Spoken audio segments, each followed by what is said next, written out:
দেড় বছর ধরে বন্ধ পাঁশকুড়ার ম্যাচোগ্রামের এপিএল সীসা কারখানা।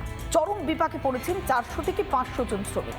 দিনের পর দিন পড়ে থেকে নষ্ট হচ্ছে কারখানার দামি দামি মেশিনপত্র, তেমনই চুরিয়ে যাচ্ছে এমনটাই অভিযোগ উঠে আসছে।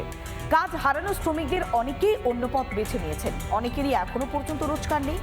অভাবের তাড়নায় কেউ কেউ আত্মহত্যার পথ পর্যন্ত বেছে নিচ্ছেন বলে অভিযোগ উঠে আসছে। আর ঠিক এই অবস্থাতেই সুর চড়িয়েছে বিরোধীরা। তাদের প্রশ্ন, কথায় কথায় শিল্পায়নের বুলি আওড়ানো মুখ্যমন্ত্রীর আমলে কেন এমন ছবি বারবার ধরা পড়ছে? প্রায় 1.5 বছর কারখানা বন্ধ। আমাদের সংসার চালাতে প্রচুর কষ্ট হচ্ছে। প্রায় আমরা হাফবেলা খাই, হাফবেলা খাই না।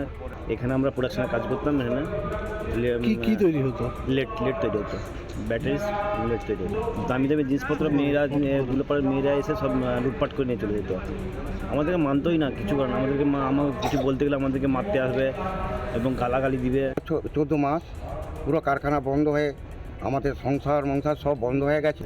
কি কারণে বন্ধ হয়ে গেছে এটা তো আমরা বলতে পারছি। কি বলছে খুলবে বলছে, কিন্তু এখনো আমাদের 14 মাস হয়ে গেল, এখনো পর্যন্ত কেউ খুলছে না। তাহলে আমরা এখন এই ওয়ার্কার সব কি করব? এই জেগে নিয়ে আমরা পড়ে আছি। বলছি, এপিএল একটা ম্যানুফ্যাকচারিং ইউনিট, এখানে প্রায় 300 থেকে 400 কর্মী কাজ করতো, সব পাঁশকুড়ারই লোক ছিল। চলবে কি করে? সকাল থেকে সন্ধ্যা নিজেরই তৃণমূলের নেতারা সেখান থেকে ধান্দাবাজি করে, লোক ঢোকায়, চুরি করে, চিটিংবাজি করে। সে কোম্পানি কতদিন সহ্য করবে? গোটা পশ্চিমবঙ্গে বিজনেস সাবমিট হয়েছে, এরকম ক্ষুদ্র মাঝারি শিল্পের অনেক সাবমিট হয়েছে, একটাও কোনো কোম্পানি আসে না, কোনো কোম্পানি হয় না, আর হবেও না আগামী দিনে। এখন এটা যদি কোনো মাত্র পসিবিলিটি থাকে, আপনাদের এই বার্তার পর আমি নিজে লেবার মিনিস্টারের সঙ্গে কথা বলবো, মলয় ঘটকের সঙ্গে, এবং কি কি পদক্ষেপ এখনো অবধি হয়েছে, বাইপাটাইট, ট্রাইপাটাইট, কোনো মিটিং হয়েছে কিনা, সলিউশনের কোনো ফর্মুলা বেরিয়েছে কিনা, অর্থনৈতিক ক্ষেত্রে দুপক্ষের কাছে অ্যাকসেপ্টেবল ভায়াবল কোনো প্রপোজাল আছে কিনা।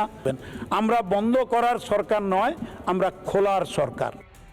নানা ধরনের কন্টেন্ট দেখার জন্য লাইক করুন, শেয়ার করুন আমাদের ফেসবুক পেজ, সাবস্ক্রাইব করুন আমাদের ইউটিউব চ্যানেল। পাশাপাশি অন্যান্য ব্রেকিং নিউজের জন্য অবশ্যই চোখ রাখুন রিপাবলিক বাংলায়।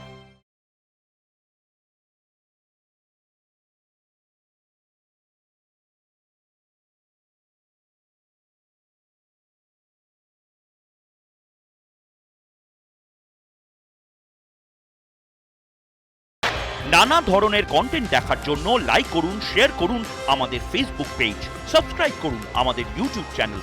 পাশাপাশি অন্যান্য ব্রেকিং নিউজের জন্য অবশ্যই চোখ রাখুন রিপাবলিক বাংলায়।